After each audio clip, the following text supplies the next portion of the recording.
It was just another evening at the office. The usual buzz of staffers walking past, the constant hum of incoming emails, and the weight of unfinished legislation hanging in the air. Jasmine Crockett leaned back in her chair, rubbing her temples after a long day of meetings. That's when her assistant walked in, a small envelope in hand and a curious look on her face. "This just came in. Thought you'd want to see it." Jasmine opened the envelope. Inside wasn't a letter from a fellow member of Congress or a donor. It was an invitation printed on crisp white paper with one name that made her freeze. Jon Stewart. She read the name twice to make sure she wasn't imagining things. The legendary comedian, truth-teller, and former host of The Daily Show, who had now returned with his new hit series, The Problem with Jon Stewart, was inviting her to appear in his next episode. The topic? Healthcare inequality in America. Jasmine's heart skipped a beat. She respected Jon. He wasn't like other media figures who thrived on viral moments and gotcha interviews. He had used his platform to fight for truth, most famously when he demanded justice for 9/11 first responders abandoned by the government.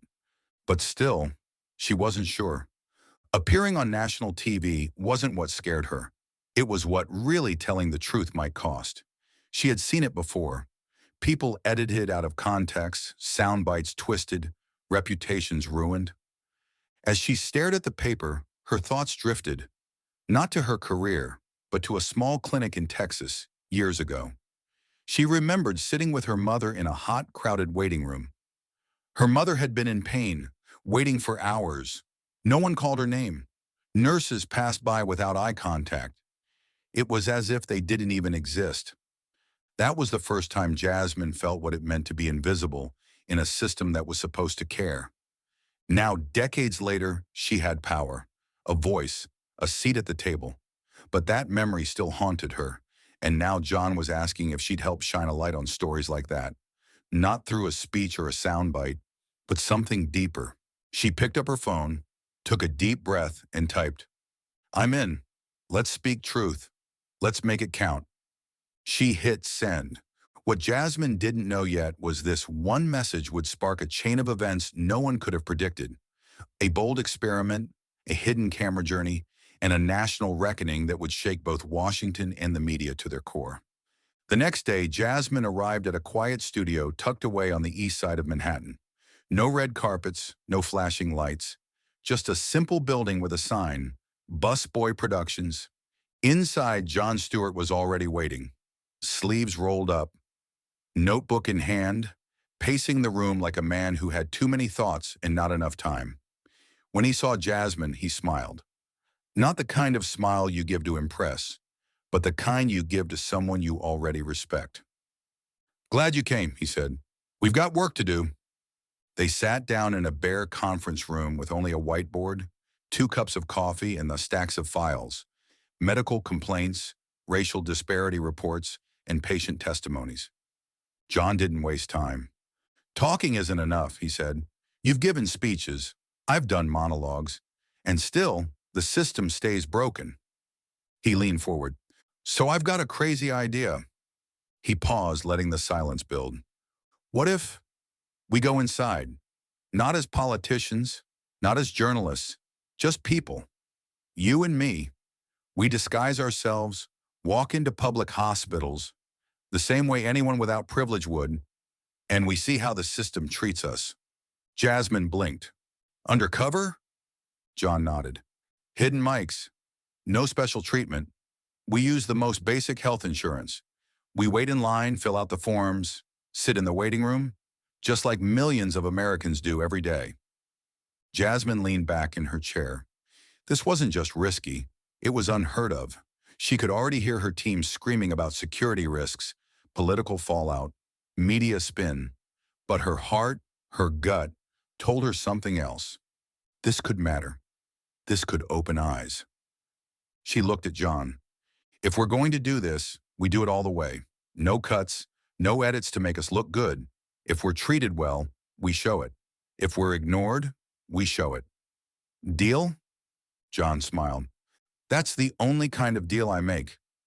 And just like that, it began. Over the next 2 weeks, Jasmine and Jon worked quietly with a small team. They picked two cities, two hospitals, two fake identities. No titles, no bodyguards. Just a congresswoman and a comedian stepping into the unknown. They practiced walking differently, speaking less confidently, wearing secondhand clothes. Jasmine even traded her heels for worn-out sneakers. It wasn't a prank. It wasn't a performance. It was a test. A test of how the American healthcare system treats the people it was built to serve, especially when those people are black, poor, and powerless. They didn't know what they would find, but they were ready to face it, together. A week later, it was time. Jasmine stood outside a crowded public hospital in Chicago. Her heart pounded, not from fear, but from something more intense, anticipation. She wasn't wearing a suit, no security detail, no assistant. Just jeans, a faded hoodie, and a cracked phone with a prepaid plan. Beside her, John stood in similar fashion. Old coat, scuffed shoes. He looked nothing like the face on TV. Both wore hidden microphones. A small crew waited in a van nearby, monitoring the feed but staying out of sight. Everything had to feel real, because it was. They walked in together, then split up. Jasmine went to the ER reception. A woman behind the glass didn't even glance up. "Insurance?" she asked flatly. Jasmine handed over a paper card marked Basic Coverage, State Plan. The woman sighed, told her to take a seat. No name, no time estimate, no explanation. Jasmine looked around. There were over 24 people in the waiting room. A pregnant teenager leaning against a wall, an elderly man coughing violently into a napkin, and a black woman holding her child, rocking him back and forth with quiet desperation. Jasmine sat and waited. 40 minutes, then an hour, then 2. No one spoke to her. When she tried to ask a nurse for an update, she was met with a cold stare and the words, "You'll be called when you're called." Meanwhile, John, just a few hallways away, was posing as a man with chronic back pain. He was told to wait in a corner with a broken chair.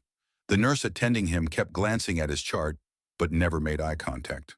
At one point, he heard her mutter to a colleague, "Another one of those cases." John wrote it down in his mind. Not just the words, the tone, the exhaustion, the quiet cruelty of indifference. After 3 hours, Jasmine was finally called in, but only for a blood pressure check. No full exam, no doctor. "You'll have to come back next week if it gets worse," the nurse said. "But what if it gets worse tomorrow?" Jasmine asked. The nurse shrugged. "Then go to urgent care, or pray." That night, they both sat in the van and listened to the full recordings. Jasmine didn't speak for a long time. Then she said, "My mom, this is what she went through. Every month, every visit. I thought things had changed, but it's the same." John nodded slowly. "We didn't even experience the worst of it.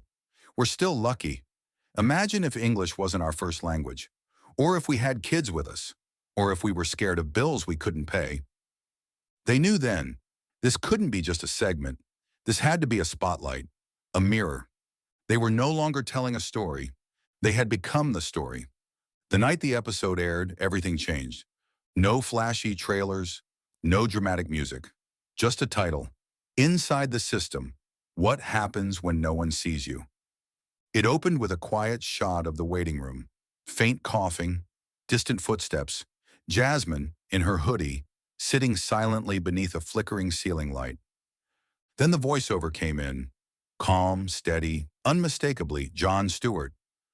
"We didn't do this for ratings. We didn't do this to make anyone famous. We did it because the truth lives in places most people never look." The footage rolled. 3 hours of Jasmine waiting, the nurse's cold dismissal, John being ignored and mislabeled. And worst of all, the other patients. Faces blurred, but their pain clear. One moment hit especially hard. A black mother whispering to her sick child, "It's okay, baby. Mommy's here. Don't cry. We just have to wait a little longer." She had already been waiting for 5 hours. The video cut to Jasmine and John in the van that night. Raw, unscripted, holding back tears. Then it ended with Jasmine speaking directly to the camera. "This isn't broken healthcare. This is designed to leave some of us waiting, designed to keep some of us invisible. Within hours of release, the video went viral. Millions watched, millions shared. And then came the backlash. Hospitals released statements denying everything. Politicians from both sides weighed in. Some praised them. Others called it a stunt. But the people? The people knew it was real. Stories poured in. I waited 8 hours with chest pain and no one checked on me. My father died in a hallway. They said no beds. Thank you, Jasmine.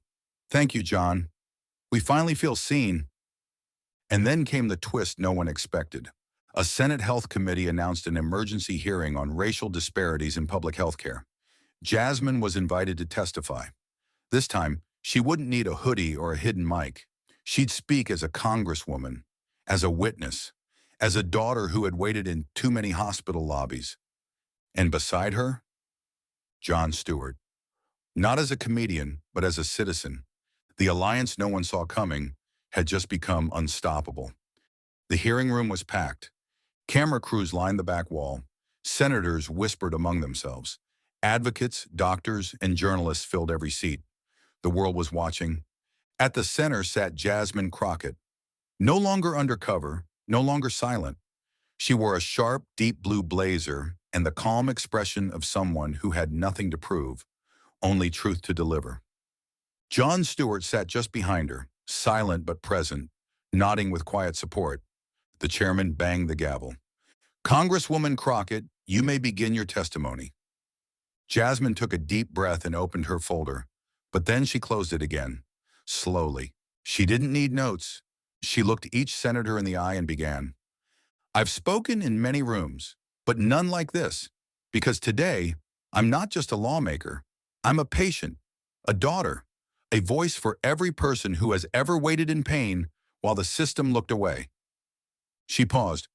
Last week, I sat in a public hospital for 3 hours with a fake name and basic insurance. I saw mothers crying, elderly folks ignored, nurses too tired to care, not because they were cruel, but because they were overworked, underfunded, and trained to expect the worst from people who look like me. Let me be clear. This isn't a staffing issue. This isn't just about money. This is about value. Who we value, who gets dignity, who gets time, and who is told again and again to wait quietly until it's too late. Gasps filled the room when she played one clip. The nurse shrugging, telling her to pray if things got worse. And then Jasmine made her move. You all talk about bipartisanship, about solutions. Well, here's one. I'm submitting a bill today. The Equal Access and Accountability Act. It will track wait times by race, income, and insurance type in all federally funded hospitals. No more guessing, no more hiding. She looked around. Vote for it, and you stand with the people. Ignore it, and you prove everything we recorded was right. The room fell silent. Even the most polished senators shifted uncomfortably, because the truth wasn't just on paper. It was on video, in Jasmine's voice, in the millions who had finally seen their story told. As she stood up, Jon walked beside her. For once, the funny man didn't say a word. He didn't need to. The video of her testimony spread faster than the first one. Talk shows, podcasts, even late-night news ran segments titled, The Reckoning Has Begun. Online, people chanted a new phrase, we are not invisible anymore. If this story moved you, if you believe the truth should be heard, no matter how uncomfortable, then don't just scroll past. Like, share, and most importantly, subscribe to Inside Truth Stories. We're not just telling stories, we're exposing the ones that matter. New episodes every week where silence ends and truth begins.